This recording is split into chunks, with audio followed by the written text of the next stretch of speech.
एक बार फिर मैं आप सभी लोग का स्वागत करता हूँ बायोलॉजी के इस क्लास के अंदर में। इस चैप्टर का ये छठवां लेक्चर होने वाला है। पिछले 5 लेक्चर के अंदर में हमने इस चैप्टर के काफ़ी मैक्सिमम टॉपिक्स को कंप्लीट कर लिया था। छोटे-मोटे टॉपिक्स बच जाते हैं जिसे आज के इस क्लास के अंदर में हम कंप्लीट कर देंगे, जिसके बाद ये जो चैप्टर है वो एंड हो जाएगा। तो चलो इस चैप्टर को स्टार्ट करते हैं, इस लेक्चर को स्टार्ट करते हैं और इस चैप्टर को एंड करते हैं। तो देखो इस चैप्टर के अंदर में हमें टोटल 5 टॉपिक्स पढ़ने थे एनसीईआरटी के अकॉर्डिंग, जिसमें पहला टॉपिक में हमने पुष्प के बारे में पढ़ा था। इसमें बोला हुआ है कि पुष्प जो है आवृत्तियों का आकर्षण अंक होता है, उसमें कितने चक्र होते हैं, कितने पार्ट होते हैं, वो सभी चीजें हमने अच्छे से देखा हुआ था। सेकंड हमने यहाँ पर पढ़ा हुआ था निषेचन पूर्व संरचना एवं घटना। इसके अंदर में हम क्या किया था, निषेचन होने से पहले जो तैयारी की जाती है नर और मादा युग्मक बनाने की, वो सभी चीजें हमने की थी। नर और मादा युग्मक बनाया था, वो कैसे दिखते हैं वो सभी चीजें हमने पढ़ी हुई थी। इसके बाद यहाँ पर दोहरा निषेचन किया था हमने, मतलब निषेचन किया था, जिसमें सबसे ज्यादा इंपॉर्टेंट टॉपिक था इस चैप्टर का दोहरा निषेचन ही बहुत ज्यादा इंपॉर्टेंट टॉपिक है। इसके बाद यहाँ पर बन जाते हैं कुछ संरचनाएं। जब निषेचन पूर्ण होता है उसके बाद क्या होता है, कुछ नए संरचनाएं बनते हैं, कुछ नए परिवर्तन होते हैं, वो चीजें आज हम पढ़ने वाले हैं। और लास्ट में एक छोटा सा टॉपिक रह जाता है असंजनन और बहुभुरता। ये टॉपिक भी बहुत ज्यादा छोटा है, सो मैंने सोचा क्यों ना इन दोनों टॉपिक को लास्ट आके एक साथ ले लिया जाए, मतलब कि चौथा और पांचवा ये जो टॉपिक है वो आज हम इस क्लास में कंप्लीट करेंगे और इस चैप्टर को एंड कर देंगे।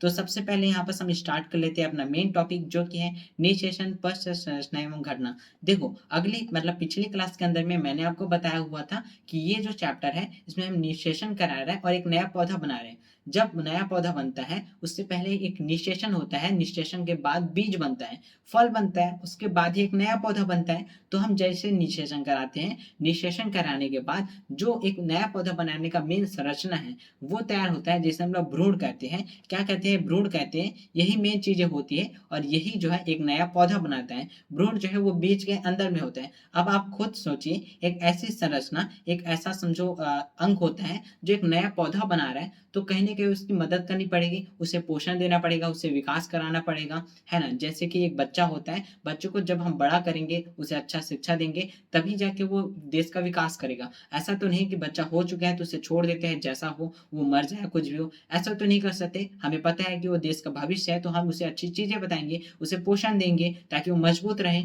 वैसे ही एक जो भ्रूण होता है उसे पोषण दिया जाता है, जो पोषण देता है ना वो यहाँ पर होता है भ्रूण पोष। तो ये हमने देखा हुआ था कि निषेचन के बाद भ्रूण पोष और भ्रूण दोनों की यहाँ पर क्या होती है, रचना होती है, दोनों यहाँ पर बनते हैं। हमने ये चीजें देखी थी। और मैं आपको बता दूं, जब भी निषेचन होता है, निषेचन के बाद कुछ ऐसी संरचनाएं होती है जो अपने अपर लेवल में पहुंच जाती है, मैक्सिमम लेवल में पहुंच जाती है। उसके बाद उसे परिवर्तित होना पड़ता है, उसके बाद उसका अपना जो शरीर होता है ना वो त्याग करके दूसरे शरीर में बदलना होता है। ऐसा समझ सकते हो कि आत्मा तो वही होती है लेकिन शरीर जो है वो परिवर्तित हो जाती है। कौन कौन सी संरचना है जो परिवर्तित होती है, तो यहाँ पर आप देखें, बीजांड, जो बीजांड होता है ना वो परिपक्व हो जाता है, अपने अपर लेवल में पहुंच जाता है और उसके बाद वो बीज में जो है वो तब्दील हो जाता है, बलट जाता है। वैसे ये अंडाशय होता है वो फल में बलट जाता है। और कुछ और संरचनाएं होती है, जैसे कि सबसे पहले देखा जाए तो एक संरचना बनती है जिसे मैंने भ्रूण बोला था, और ये टू एन कंडीशन होती है। क्या होती है, टू एन कंडीशन होती है, डिप्लॉइड होती है, मतलब कि द्विगुणित होती है, ये आपको याद रखना है। इसके बाद मैंने बताया था थ्री एन कंडीशन, जिसे प्राथमिक बल केंद्रक कहते हैं, जो कि भ्रूण पोष होता है, जो कि पोषण देता है भ्रूण को। ये दोनों संरचनाएं हम डिटेल में देखने वाले हैं। इसके बाद बीज हम डिटेल में देखेंगे, फल डिटेल में देखेंगे। बीज क्या है, बीजांड से बना हुआ संरचना बीज कहलाता है। अंडाशय जो है वो परिवर्तित होता है फल में। इसके बाद बीजांड आवरण जो है वो बीज के आवरण में बदल जाता है। आप खुद ही सोचो, एक बीजांड है जो कि बीज बन रहा है, तो उसका आवरण भी तो चेंज होगा ना, उसमें जो आवरण है वो भी चेंज होगा। तो बीजांड का जो आवरण है वो चेंज हो जाएगा बीज के आवरण में, क्योंकि बीजांड जो है बीज बन रहा है। सिंपल सी बात थी। तो यहाँ पर कुछ चेंजेस होते हैं जो आपको याद रखने हैं, नोट्स में जरूर से अपना मेंशन करना। ये जितने भी पीडीएफ होते हैं वो हमारे टेलीग्राम और व्हाट्सएप चैनल में डल जाते हैं, वहां आपको जाना है और वहां जाके इसका अच्छे से आपको नोट्स बनाना है, अपने शब्दों में नोट्स बनाना। क्योंकि नोट्स जब हम बनाते हैं तो क्या होता है, हमारा माइंड जो है वो बहुत ही अच्छे तरीके से काम करता है। आप सेम चीजें यहाँ पर लिख दोगे, एकदम उतार दोगे, तो ऐसे में ना हो सकता है कि आप भूल जाओगे, लेकिन जब आप समझ के लिखते हो ना तो तो वो चीज़ें काफ़ी टाइम तक याद रहती है। तो आपको ट्राई करना है समझने लिखने की।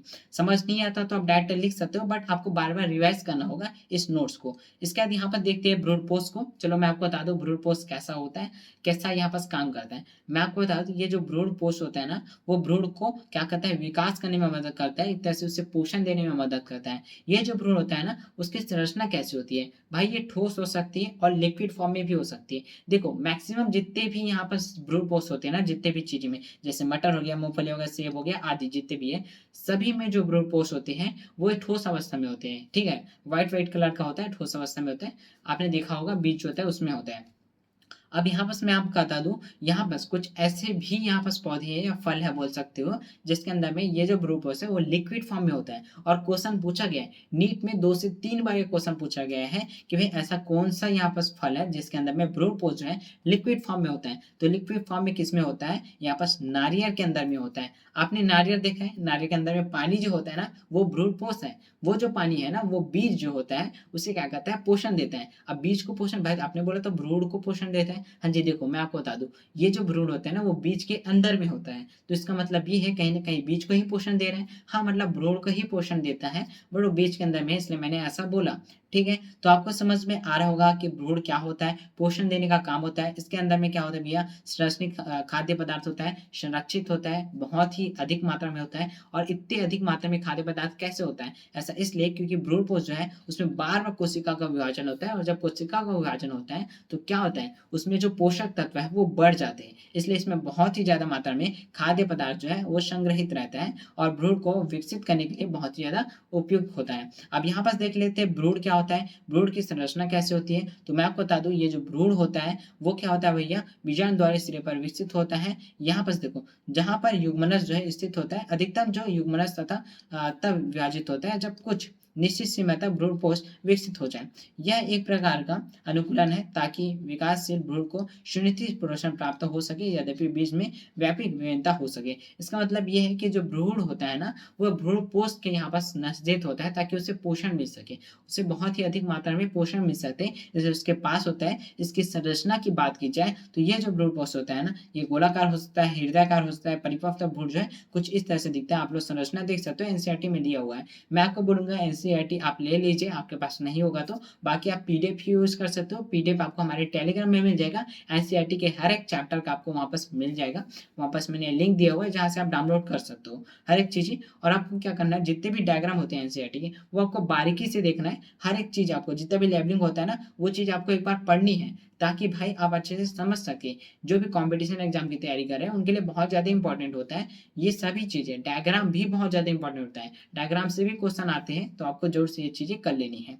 अब यहाँ पास आपने समझ लिया भ्रूणपोष क्या होता है, भ्रूण क्या होता है, भ्रूण ही यहाँ पास नया पौधा बनाता है। ठीक है, अब चलो हम लेते हैं भ्रूण की यहाँ पास कैसे यहाँ पास मेन संरचना होती है, मतलब परिपक्व कैसे होता है। देखो जो भ्रूण है ना, उसमें क्या होता है, यूग्मनज होता है, टू एंड कंडीशन का होता है। जब ये होता है विभाजन करते हैं, विभाजन करने के बाद क्या होता है, बहुत सारी कोशिकाएँ यहाँ पास भ्रूण बन जाता है, कोशिकीय भ्रूण बन जाता है, और फिर वो आगे चल के यहाँ पास विकसित हो जाती है, वो परिपक्व हो जाती है, मैच्योर हो जाती है, और इसके बाद यहाँ पास क्या है, पौधे बनाने की क्षमता जो है वो डेवलप हो जाती है। महत्वपूर्ण बात ये है कि निषेचन जो है, मतलब कि द्विनिषेचन केवल आवृत्ति बीज पौधे में होता है। यह जो घटना है वो बीज बनने के कारण को यहाँ पास दर्शाता है, मतलब कि यही घटना है जो कि बीज बनाता है। ठीक है, तो भ्रूण बहुत ज़्यादा इंपॉर्टेंट है, ये तो आप समझ चुके होंगे। अब हम देख लेते हैं बीज, जिसके अंदर में भ्रूण यहाँ पास उपस्थित होता है। देखो बीज एक परिपक्व क्या है भैया, बीजांड होता है, जिसमें निषेचन के बाद यहाँ पास बीज बनता है। मैंने आपको बताया था बीजांड है वो परिपक्व होने के बाद क्या कहता है, बीज में तब्दील हो जाता है, और बीजांड का जो आवरण है वो बीज के आवरण में बदल जाता है। मुख्य कार्य क्या है बीज का, बीज का मुख्य कार्य होता है नई पीढ़ियों को उत्पन्न करना। आपको ये तो पता होगा जितने भी बीज होते हैं वो नए पौधे बनाते हैं, नए पौधे आते हैं, मतलब इसका मतलब ये है उसकी जो पीढ़ी है ना, वो यहाँ पास क्या होता है, बढ़ता है। पीढ़ी जो है, नई पीढ़ी उत्पन्न करने के लिए, उसे बढ़ाने के लिए इसका उपयोग किया जाता है बीज का। मतलब कार्य क्या है भैया, नई पीढ़ी उत्पन्न करने के लिए इसका मेन कार्य है। उसके बाद क्या है, भ्रूण की सुरक्षा के लिए यहाँ पास कार्य है। भ्रूण की सुरक्षा मतलब देखो, आपने बीज देखा है, बीज बहुत ज़्यादा कठोर होता है। क्यों कठोर होता है, उसके अंदर में भ्रूण होता है। भ्रूण जो होता है वो नया पौधा बनाता है, तो भाई उसे सुरक्षित रखना पड़ेगा। सुरक्षित रखने के लिए उसके ऊपर आवरण बनाया जाता है, और जैसे वो आवरण कंप्लीट होता है हम उसे बोलते हैं बीज। सिंपल सा यही था। इसमें भोजन संग्रहित होता है ताकि भ्रूण को मिलते रहे, हालांकि भ्रूण पोष भी इसके पास रहता है ताकि उसे पोषण जो है अच्छे से मिलता रहे। इसके बाद यहाँ पर देख लेते हैं हम लोग बीज का मुख्य भाग। देखो ये बीज कुछ इस टाइप से दिखता है, आपने कभी ना कभी देखा होगा भाई, मतलब अक्सर आपने देखा ही होगा। बहुत प्रकार के बीज होते हैं, अलग अलग चीजें आपने देखी होगी। एग्जाम्पल, सबसे मोस्ट इंपॉर्टेंट एग्जाम्पल जो कि बड़ा दिखता है आपको साइज में और अच्छे से दिखता है, वो है आम का बीज। आम का बीज आपने देखा है, कुछ इस तरह से संरचना होती है। उसमें सबसे ऊपर वाला जो आवरण होता है ना, जिसे हम लोग क्या कहते हैं, बीजांड कहते हैं, ये जो है बीजांड का जो आवरण होता है उसी से बना होता है बीज का आवरण। ये क्या होता है, सुरक्षा प्रदान करता है, यह बीज के बाहरी आवरण के रूप में रहता है, उसे सुरक्षित करता है। किसे सुरक्षित करता है, इसके अंदर में ये जो संरचना आप देख रहे होंगे ना, ये होता है भ्रूण। इसी को क्या करता है, ये सुरक्षा देते हैं। ये जो भ्रूण है ना, वो नया पौधा बनाता है, मतलब नया पौधा विकसित करता है। अब देखो मैं आपको बता दूं, जब भ्रूण यहाँ पर है तो कहीं ना कहीं इसे क्या करना पड़ेगा भैया, पोषक देना पड़ेगा। पोषण देने के लिए हम बीज पत्र का उपयोग करते हैं, जो कि यहाँ पर उसके साइड साइड में होता है। ये जो व्हाइट व्हाइट है, ये बीज पत्र है। ये क्या करता है भैया, भोजन संग्रहित करके रखता है और इससे क्या करता है, पोषण देता है, भोजन देता है, किसी भ्रूण को देता है। और फिर क्या होता है, यहाँ से क्या होता है भैया, तना निकलता है, यहाँ से जड़ निकलते हैं और उसके बाद एक नया पौधा बनता है। बहुत ही सिंपल था। आगे मैं आपको और अच्छे से बताता हूँ कैसे कैसे यहाँ पर डेवलप होता है। उससे पहले मैं आपको बता दूं, बीज के दो प्रकार होते हैं। सबसे पहला एक बीजपत्री, दूसरा है द्विबीजपत्री। नाम आपने सुना होगा। एक बीजपत्री क्या होता है, जिसमें एक बीज पत्र होते हैं। द्विबीजपत्री जिसमें दो बीज पत्र होते हैं। अब उदाहरण के लिए देखा जाए तो एक बीज पत्र में मक्का हो गया, गेहूं हो गया, धान हो गया, और भी एग्जाम्पल्स आ जाते हैं। ये आपको याद रखना है, तीन आपको अच्छे से याद कर लेना है। द्विबीजपत्री में मटर आ जाता है, चना आ जाता है और सेम आ जाता है। ये चीज आपको समझ आ गई। इसके बाद यहाँ पर देखा जाए बीज का अंकुरण, जैसे नया पौधा कैसे बनता है। बीज आपको जैसे मैंने बताया, बीज के अंदर में क्या होता है भैया, बीज के अंदर में भ्रूण होता है, जहां से तना और जड़ निकलता है। बट यहाँ पर एक संरचना होती है। अगर आपने क्लास 11th में अच्छे से पढ़ा होगा, एक चैप्टर जो कि चैप्टर नंबर 5 था, जिसमें हमें पुष्प के बारे में पढ़ा हुआ था, पौधे के बारे में पढ़ा हुआ था। अगर आपने नहीं पढ़ा तो मैं आपको बता दूं, उसमें क्या था, हमने बीज के बारे में पढ़ा था। एक बीज कुछ इस तरह से होता है। ये जो बीज होता है ना, इसमें दो संरचनाएं होती है। दो संरचना जिसे आपने एरो के रूप में पढ़ा होगा। सबसे ऊपर ऐसा लेयर होता है, नीचे में भी कुछ इस तरह से एरो होता है। ये जो दो एरो है ना, बहुत ज्यादा इंपॉर्टेंट एरो होते हैं। अब बहुत ज्यादा इंपॉर्टेंट क्यों बोल रहा हूँ, क्योंकि देखो सबसे ऊपर वाला जो एरो है ना, इसे हम लोग प्रांकुर कहते हैं। नीचे वाला जो एरो है ना, उसे मूलांकुर कहते हैं। ये जो प्रांकुर है वो क्या करता है, इसी प्रांकुर से क्या होता है, यहाँ से एक तना निकलता है। मूलांकुर नाम से समझ आ रहा है, मूल मतलब कि जड़ निकलता है, मतलब मूलांकुर से जड़ निकलता है। और मैं आपको एक बात और बता देता हूँ, बीच में कुछ इस तरह से मैंने लाइन ड्रॉ किया। ये जो लाइन है, ये जमीन को दर्शाता है। इसका मतलब ये है कि यहाँ पास नीचे जमीन है और यहाँ पास क्या है, आसमान है, यहाँ पास खुला आसमान है। और मैं आपको बता दूं, ये जो जमीन वाला पार्ट है ना, इसे हम लोग कहते हैं रूट सिस्टम, मूल तंत्र कहते हैं, इसे मूल तंत्र कहते हैं। और ये वाला जो पार्ट है ना, जिसमें तना होता है, जिसमें क्या फूल पत्तियां, ये सभी चीजें होती है, उसको हम लोग क्या कहते हैं भैया, उसे हम लोग कहते हैं सूट सिस्टम। इसे क्या कहते हैं, सूट सिस्टम कहते हैं, इसे रूट सिस्टम कहते हैं।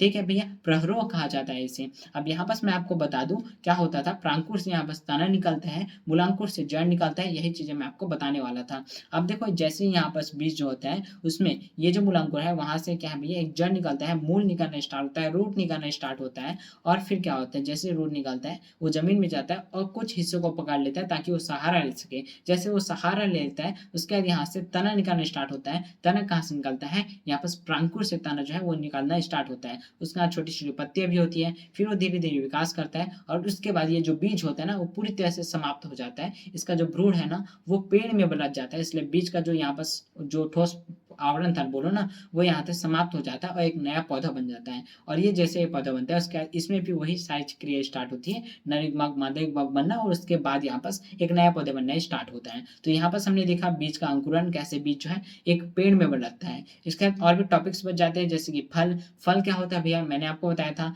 निषेचन के बाद क्या होता है, अंडाशय जो फल में बदल जाता है। अब ये जो है कैसा बताया, मैंने बताया था कि अंडाशय स्त्री केसर जो होता है उसके तीन भाग होते हैं। सबसे पहला वर्तिकाग्र, फिर वर्तिका, फिर अंडाशय। ये फूला हुआ भाग जो है वो अंडाशय है। जब यहाँ पास कहता है निषेचन होता है, निषेचन के बाद ये जो अंडाशय है वो धीरे धीरे विकसित होता है और फिर फल बनने लगता है। जैसे भी एग्जाम्पल के लिए सिंपल सा आप दे सकते हो, यहाँ पर सेब है। और मैं आपको बता दूँ फल के मुख्य कार्य क्या होते हैं। बीज यहाँ पास क्या है, सुरक्षा का, और बीज का प्रसार का यहाँ पास क्या है, इसका मेन कार्य होता है। निषेचन के बाद ही यह बनता है। इसके बाद हम लोग देख लेते हैं और भी इंपॉर्टेंट चीजें, जो कि है फल भित्ति। जो फल बना है तो फल की कुछ भित्तियां होती है। फल की मेन देखा जाए तो तीन भित्तियां होती है। तो फल की जो भित्ति है वो क्या करती है भैया, अंडाशय की दीवार से बना होता है। ठीक है, वो क्या करती है, एक तरह से सुरक्षा प्रदान करती है और साथ ही कुछ महत्वपूर्ण काम करती है। जैसे कि यहाँ पर धूप वगैरह से बचने का काम, मतलब सुरक्षा का काम देती है। बीज का जो आवरण वगैरह, बीज को भी यहाँ पर सुरक्षा प्रदान करता है फल।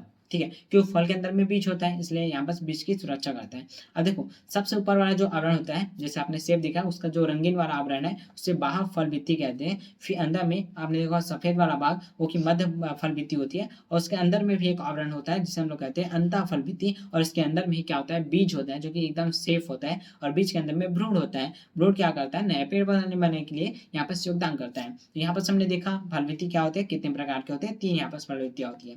इसके बाद अगला यहाँ पर देखते हैं बिना निषेचन के फल। अब देखो, यहाँ पर हमने कंप्लीट कर लिया निषेचन के बाद जितनी भी संरचना होती है वो चीज हमने कंप्लीट कर ली। अब छोटे छोटे टॉपिक्स बच जाते हैं जिसे हम लोग देख लेते हैं। मैंने बताया था ना, छोटे मोटे और भी टॉपिक्स हैं, वो हम देख लेते हैं। अब देखो, जब भी यहाँ पर बिना निषेचन के फल बनता है, मतलब देखो, जैसे मैंने बताया, जब निषेचन होता है उसका अंडाशय जो है वो क्या है, फल में लगता है। लेकिन कभी कभी ऐसा होता है कि फल तो बन जाता है लेकिन निषेचन नहीं होता। भाई, बिना निषेचन के फल बन जाता है। इस क्रिया को, इस घटना को हम कहते हैं अनिषेच फलन, अनिषेचन फलन कहते हैं। मतलब कि बिना निषेचन के यहाँ पर फल बनना क्या कहलाता है, अनिषेच फलन कहलाता है। एग्जाम्पल के लिए केला हो गया, अंगूर हो गया, और भी एग्जाम्पल हो सकते हैं। आप कैसे समझोगे कि ये इसका एग्जाम्पल है, अनिषेच फलन का एग्जाम्पल है, तो इसका बहुत ही अच्छा ट्रिक है। उसके अंदर में अधिकतम जो है, मतलब मैक्सिमम जो होता है, उसके अंदर में क्या नहीं होता भैया, बीज जो है वो नहीं पाया जाता। आपने केले के अंदर बीज देखा है, नहीं देखा होगा। अंगूर के अंदर बीज देखा होगा, नहीं देखा होगा। कुछ रेयर ऐसे यहाँ पास क्या होते हैं, वेराइटीज होते हैं जिसके अंदर में बीज पाए जाते हैं। कुछ ऐसे इसके क्या होते हैं भैया, वेराइटीज होते हैं जिसके अंदर में बीज पाए जाते हैं। बट मैक्सिमम जो नॉर्मली हमने यूज किया, मतलब खाया पिया है, उसके अंदर में क्या होता है, बीज नहीं होता है। वो क्यों होता है, क्योंकि वो अनिषेच फलन के द्वारा होता है। इसके अंदर में क्या है, निषेचन नहीं होता है। ये चीज आपने समझ ली होगी। इसके बाद यहाँ पर देख लेते हैं भैया अपोमिक्सिस। यहाँ पर ये भी अच्छा इंपॉर्टेंट टॉपिक है। उतना मतलब क्वेश्चन तो नहीं पूछा जाता, बट आपको पता होना चाहिए। ये क्या होता है, जब बिना निषेचन और बिना मतलब सिलेन के बीज बनता है, तो इसे इस कंडीशन में हम कहते हैं अपोमिक्सिस। यहाँ पर सी का महत्व क्या होता है भैया, वांछित गुण सुरक्षित रखने के लिए और कृषि में यहाँ पर उपयोग करने के लिए इसका उपयोग हम करते हैं।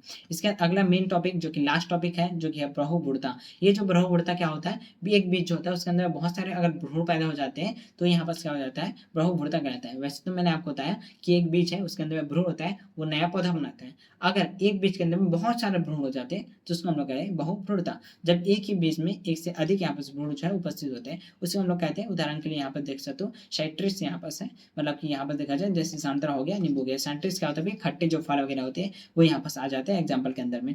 विशेषता देखा जाए तो एक से अधिक पौधे उत्पन्न हो सकते हैं इससे, और क्या है, वाणिज्य रूप से महत्वपूर्ण पौधों में देखा जा सकता है इन चीजों को। यहाँ पर मैंने कंप्लीट बता दिया, ये जो चैप्टर है वो यहाँ पर कंप्लीट हो चुका है। इसके बाद भी कुछ ऐसे टॉपिक्स बच जाते हैं जिसे मैंने आपको नहीं बताया था।